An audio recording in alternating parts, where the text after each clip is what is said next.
پر خواہشوں کا دروازہ، وہ کہتے نہیں دروازہ نہیں کھولنا ورنہ یہ دوبارہ بند نہیں ہوتا. یاد رکھ لینا، کچھ درویش ہیں جنہوں نے اپنے اوپر دروازہ، خواہشات کا دروازہ اپنے اوپر وہ نہیں کھولتے. ایک سلطان یحییٰ نام کا بادشاہ گزرا ہے، عرب کے کچھ حصوں کا حکمران تھا، تو اس کو بڑا شوق تھا لوگوں کو بانٹنے کا. دو قسم کے لوگ ہوتے ہیں نا، کچھ کو جمع کرنے کا شوق ہوتا ہے، کچھ کو شوق ہوتا ہے کوئی روٹی کھا لے. حضرت ابراہیم علیہ السلام بغیر مہمان کے کھانا، کچھ ایسے بھی ہوتے ہیں جن کے گھر بندہ چلا جائے تو پتیلی پہ ڈھکنا دے لیتے ہیں. اپنا اپنا فرق ہے نا جی، ہر آدمی کا اپنا اپنا ذوق ہے. منت کرتے ہیں کسی کی. مجھے بڑی بات پسند ہے شیخ سعدی کی، قرضے لے لے کے مہمان نوازی کرتے تھے. ایک دن سارے مقروض کٹھے ہو گئے، کہنے لگے بابے پیسے دے. بابا جی کہتے ہیں وہ پیسے مانگ رہے ہیں، مجھے ٹینشن ہے کہ انہوں نے کھوایا کچھ نہیں، مجھے پریشانی لگی. ایک بچہ کوئی چیز بیچ رہا تھا، وہ کھیل مرونڈا نہیں بیچتے بچے، وہ بیچ رہا تھا تو آ گیا، تو کہنے لگا لینی ہے. تو بابا جی کہنے لگے میرے مہمانوں کو کھلا دے ساری. بچہ بھی راضی ہو گیا کہ سارا اکٹھا ہی گاہک مل گیا. تو سارا جب کھلا دیا کہنے لگا پیسے. تو شیخ سعدی فرمانے لگے تو بھی بیٹھ جا، یہ سارے پیسے لینے آئے ہوئے ہیں، بیٹھ جا، ان کے پیسے انہیں ملیں گے تو تجھے بھی. تو بچہ رو پڑا، رویا، کہنے لگا میں تو یتیم ہوں، 4 بہنیں چھوڑ کے آیا ہوں، اماں کی دوائی بھی لے کے جانی، مجھے تو پیسے چاہیے. بچہ رویا تو شیخ سعدی کا ایک مرید آیا، اس نے لا کے نظر پیش کی، کہا حضور یہ نذرانہ ہے. 400 دینار لایا. تو حضرت سعدی نے سب کو دیے، بچے کو بھی دیے. سب لوگ چلے گئے. تو ان قرض لینے والوں میں سے ایک بندہ سمجھدار تھا، حضرت سعدی کے پاس آ کے کہنے لگا بابا سمجھ نہیں آئی، ہم برسوں سے لینے آ رہے تھے، مل نہیں رہے تھے، کتنے مہینوں سے مانگ رہے ہیں نہیں مل رہے تھے، آج فٹافٹ مل گئے. تو شیخ سعدی بزرگ تھے نا، تو بزرگوں والی بات کر گئے. کہنے لگے تم میں رونے والا کوئی نہیں تھا نا، پوری مجلس میں ایک بھی رونے والا ہو تو سب کا کام بن جاتا ہے. رونے والا عاشق دا کم رونا توڑا، اے بنا رویو نہیں منظوری، بنا رویو نہیں منظوری تے بنا رویو نہیں منظوری. عاشق سدا ہی روندا رہندا، پاویں وصل ہوئے تے پاواں دوری. کا رونے والا ایک آ گیا ہے تو سب کا کام بن گیا ہے. تو کچھ لوگوں کو شوق ہوتا، بادشاہ کو سلطان یحییٰ عرب کے کچھ حصوں کا بادشاہ تھا، شوق بڑا تھا لوگوں کو کھلانے پلانے کا، بڑا شوقین تھا، بڑا بانٹتا تھا. اور کئی دفعہ معاذ اللہ اس پر فخر بھی کرتا تھا جو نہیں کرتا، تکبر سے بھی کہتا تھا بڑی جائیدادیں آؤ جس نے لینا ہے، تکبر بھی کرتا تھا معاذ اللہ جو نہیں کرنا چاہیے تھا. ایک دن جامع مسجد کے باہر کھڑے ہو کے نا بانٹنے لگا. کوئی فقیر آیا تو ایک مٹھی بھر کے شرفیاں دے دی، کسی کو سونا دے دیا، کسی کو چاندی دے دی. ایک درویش بابا جی کونے میں بیٹھے ہوئے، اسی کسی دے کچھ بھی نہیں لگ دے، کوئی ضرورت نہیں، کونے میں بیٹھے. آپ یقین کریں، آپ تھوڑا سا رخ ادھر کریں، دنیا پیچھے پیچھے ہو جاتی ہے. اگر آپ پیچھے بھاگیں گے تو آگے دوڑ کے بھاگیں گے. یہ مزاج ہے قوم کا، کسی کا حال پوچھ لیں وہ بگڑ جاتا ہے، کہتا ہے مجھ سے کوئی کام ہوگا تبھی تو پوچھا ہے. اور آپ چپ کر جائیں، خاموش ہو جائیں، یہ بھی بڑی مصیبت ہے. کہ پیار کر لیں تو اس کا بھی نقصان دیکھنے میں آتا ہے. کہتے ہیں پتہ نہیں میرے اندر کیا لالچ ہے، کیا خوبی ہے جس وجہ سے مجھ سے اتنی محبت ہو رہی ہے. وہ بابا جی کونے میں توجہ ہی نہیں کی. جب توجہ نہ کی تو سلطان کی توجہ خود بخود ہو گئی. سلطان یحییٰ کہنے لگے بابا کوئی قابل توجہ آدمی ہے، سب لوگ لائنوں میں لگے ہوئے بھاگ رہے ہیں، بادشاہ آیا ہے. یہاں تو شادی پہ کھانا کھل جائے تو بڑے بڑے امیروں کا پتہ چل جاتا ہے کہ بننے کیا لگا ہے. کہتے پتہ نہیں دوبارہ چھوٹے گوشت کی ٹرے آئے گی کہ نہیں آئے گی. اور اتنا سارا رکھ لیتے ہیں کہ علمان والحفیظ، بڑے بڑے امیروں کے پول کھل جاتے ہیں، پتہ چلتا ہے کتنے تگڑے امیر ہیں. تو جب اس نے کہا شرفیاں، سونے، ہیرے، جواہرات، تو جو نہیں تھے فقیر وہ بھی لائنوں میں لگ گئے.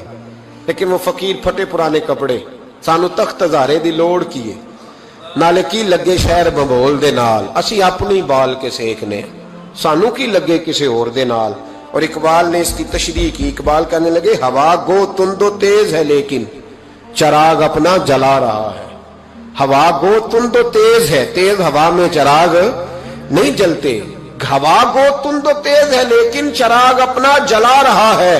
وہ مرد درویش حق نے جس کو عطا کیے ہیں انداز خوش روانہ، فرماتے ہیں جسے اللہ نے بے نیازی دے دی، لالچ سے دور کر لیا، وہ کسی کی پرواہ، وہ اپنا چراغ جلاتا ہے. اپنی مٹی پہ چلنے کا سلیقہ سیکھو، سنگ مرمر پہ چلو گے تو پھسل جاؤ گے. وہ بابا بیٹھا ہے تو بادشاہ کہنے لگا اسے بھی بلاؤ. بابے کو بلایا، کہنے لگا تجھے کچھ نہیں چاہیے؟ बाबा कहने लगा चाहिए तो बड़ा कुछ, पर तुझसे नहीं चाहिए। कहा किससे चाहिए? फरमाया उससे चाहिए जो दे के हिसाब नहीं पूछता, बगैर हिसाब देता है, उससे चाहिए। कहने लगा नहीं, दरवाजा खुला है, तू भी ले ले। बाबा कहने लगा मैं ले तो लूं, पर तू दे कुछ नहीं ना सकता। बादशाह को गुस्सा आया, अकड़ थी, तकब्बुर था। कहने लगा तू क्यों नहीं मैं दे सकता, तू सवाल कर। तो बाबे ने साथ वाले फकीर से लकड़ी का काला प्याला पकड़ा, होते ना फकीरों के पास मांग, लकड़ी का काला प्याला। तो कहा लो दे दो कुछ। उसने फौरी तौर पर सोने की अशरफियां मुट्ठी भरी और लकड़ी के प्याले में डाली। अब जब प्याले में डाली तो कड़ कड़ की आवाज तो आई, पर पता नहीं वो किधर गई सारी अशरफियां। दूसरी मुट्ठी डाली तो फिर कड़ कड़ की आवाज आई, पर अशरफियां किधर गई कोई पता नहीं चला। तीसरी, चौथी, पांचवी, बाबे का प्याला खाली का खाली। 2 दफा भी, 4 दफा भी। ये बादशाह लोग जिद्दी होते हैं, मानते नहीं जल्दी, क्योंकि इन्हें किसी ने बता दिया होता है ना सारा कुछ तुम ही हो, अड़ जाते। हाँ हाँ, जो जिस मनसब पे भी बादशाह होता है अड़ जाता है। उसने कहा मैं भी जिद्दी हूं, प्याला भर के छोड़ना है। एक बोरी मंगा ली, दूसरी मंगा ली, तीसरी मंगा लिया। बाबा खुश है, मुतमईन है, चलो डालो, तुमने कहा था मिलेगी। अब वो मुट्ठी डालता, कभी अशरफियां, कभी हीरे, कभी चांदी, पर पता नहीं किधर जाती। बिल आखिर आहिस्ता आहिस्ता बैक होने लग गया। वजीर कहने लगा बादशाह पीछे से बोरियां खत्म हो गई है, अब नई मंगाने लगेंगी, पीछे कोई चीज भी नहीं, खत्म हो गया सारा कुछ। इंसान किसी को क्या दे सकता है? क्या हाँ वो इंसान बड़ा नवाजते हैं जिनके पास खजाने भी अल्लाह के दिए हुए होते हैं, वो नवाजते हैं लोगों, वो नवाजते। कहा तू क्या दे सकता है? बादशाह जब तंग आ गया ना बादशाह, तो घोड़े से नीचे उतर आया और बाबे के पैरों में बैठ के कहने लगा बाबा ये प्याला है किस बला का नाम? नीचे कौन सा कुआं है कि जो कुआं जो नीचे गिराता ही जाता है और जो भरता ही नहीं है? तो अब बादशाह का हाथ रुका तो बाबे ने प्याला छोड़ दिया और बड़ा कीमती लफ्ज कहा। बाबा कहने लगा बादशाह ये इंसानी ख्वाहिशात का प्याला है, ये इंसान की ख्वाहिशों का प्याला है, ये लालच का प्याला है, ये कभी भर सकता। इंसान कभी कहता है या अल्लाह अपना मकान दे दे, बड़ा राजी हूं, उसे अपना मिल जाता है, फिर कहता है नहीं सोसाइटी में होना चाहिए। फिर सोसाइटी में अल्लाह देता है तो कहता है 5 मरले का छोटा है। इसके नफ्स का प्याला कभी भरता। नबी पाक अलैहिस्सलाम ने फरमाया था उस ख्वाहिश के पीछे ना लगना जो तुम्हें नई ख्वाहिश में डाल दे। कोई नहीं समझ आई बात किया, बड़ी बात कर दी हुजूर ने एक जुमले। मुस्नद इमाम अहमद बिन हंबल में हदीस है, फरमाया उस ख्वाहिश के पीछे ना लगना जो तुम्हें एक नई ख्वाहिश में डाल दे, उसके पीछे ना लगना। और फरमाया उस ख्वाहिश के पीछे ना लगना जो तुम्हें बेजा ख्वाहिशों के पीछे लगा दे। लोगों के लल्ले तलल्ले, परेशानियां, आजमाइशें, लालच, हवस, वो परेशानी वो इतनी ओढ़ ली है लोगों ने कि दिलों से तकवा, रूहानियत, इबादत, दर्द, जौक, शौक खत्म हो गया। दुनिया ही दुनिया बची है, दौलत ही दौलत बची है, बाकी हर चीज को नफ्स का सांप डस गया। मुहद्दिस इब्न जौजी रहमतुल्लाह अलैह फरमाते मेरे शहर का एक मालदार शख्स था तो एक बड़ी नागन खरीद के लाया। नागन सोने का अंडा देती थी नागन, पर अंडा सोने का अंडा देती थी। उसके बाल बच्चों ने भी, एक ही बेटा था, बीवी थी, उन्होंने कहा अब्बा ये नागन है, इसका काम दसना है, तो तू ख्याल कर। क्या कहा था हज़रत सुल्तान बहू ने? खारे खूह कदी मिठे नहीं थींदे, भावें सै मना गुड़ पाइए, ते सप्पां दे पुत कदी मिठ नहीं थींदे, भावें चूलियां दूध पियाइए। इसकी फितरत में डसना है, तो ये डसेगी, बात खत्म हो गई। का नहीं, सोने का अंडा देती है। रख लिया घर में। बकरी रखी हुई थी, पालतू बकरी, बकरी को नागन ने डस लिया, बकरी तड़प के मर गई। बीवी और बेटा कहने लगे ख्याल कर, बकरी को डस लिया ना उसने। उसने कहा बकरी कितने की? का 6 दिनार की। सोने का अंडा कितने का?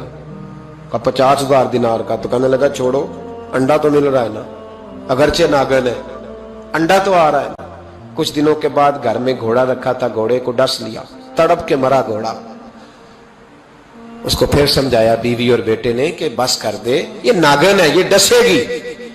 उसने कहा घोड़ा कितने का? का 20 दिनार का। तो अंडा कितने का? 50,000 दिनार का। तो छोड़ो, घोड़ा मरने तो नया ले आएंगे। अल्लाह अकबर। एक नौकर घर में रखा था जानवरों को चारा डालने को। अचानक उसने चारा जो उठाया तो अंदर वो नागन बैठी थी। उसने हाथ पे डसा, गरीब ने चीखें मारी, चीखें, पर गरीबों की चीखें लोगों को सुनाई नहीं ना देती। गरीबों की चीखें लोग दरवाजे बंद कर लेते हैं।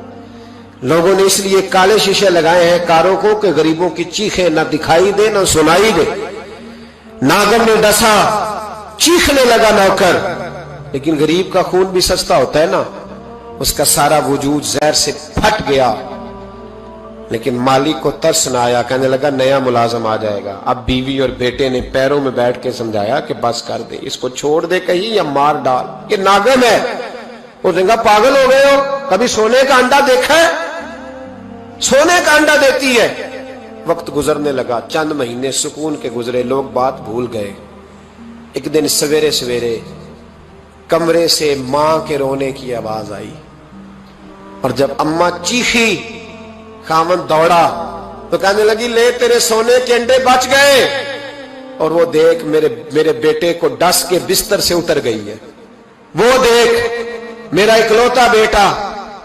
अभी बेटे को उठा के तबीब के पास ले जाने ही लगे थे, वो अपने घर के दरवाजे तक पहुंचा था कि जनाब इजराइल पहले तशरीफ ले आए।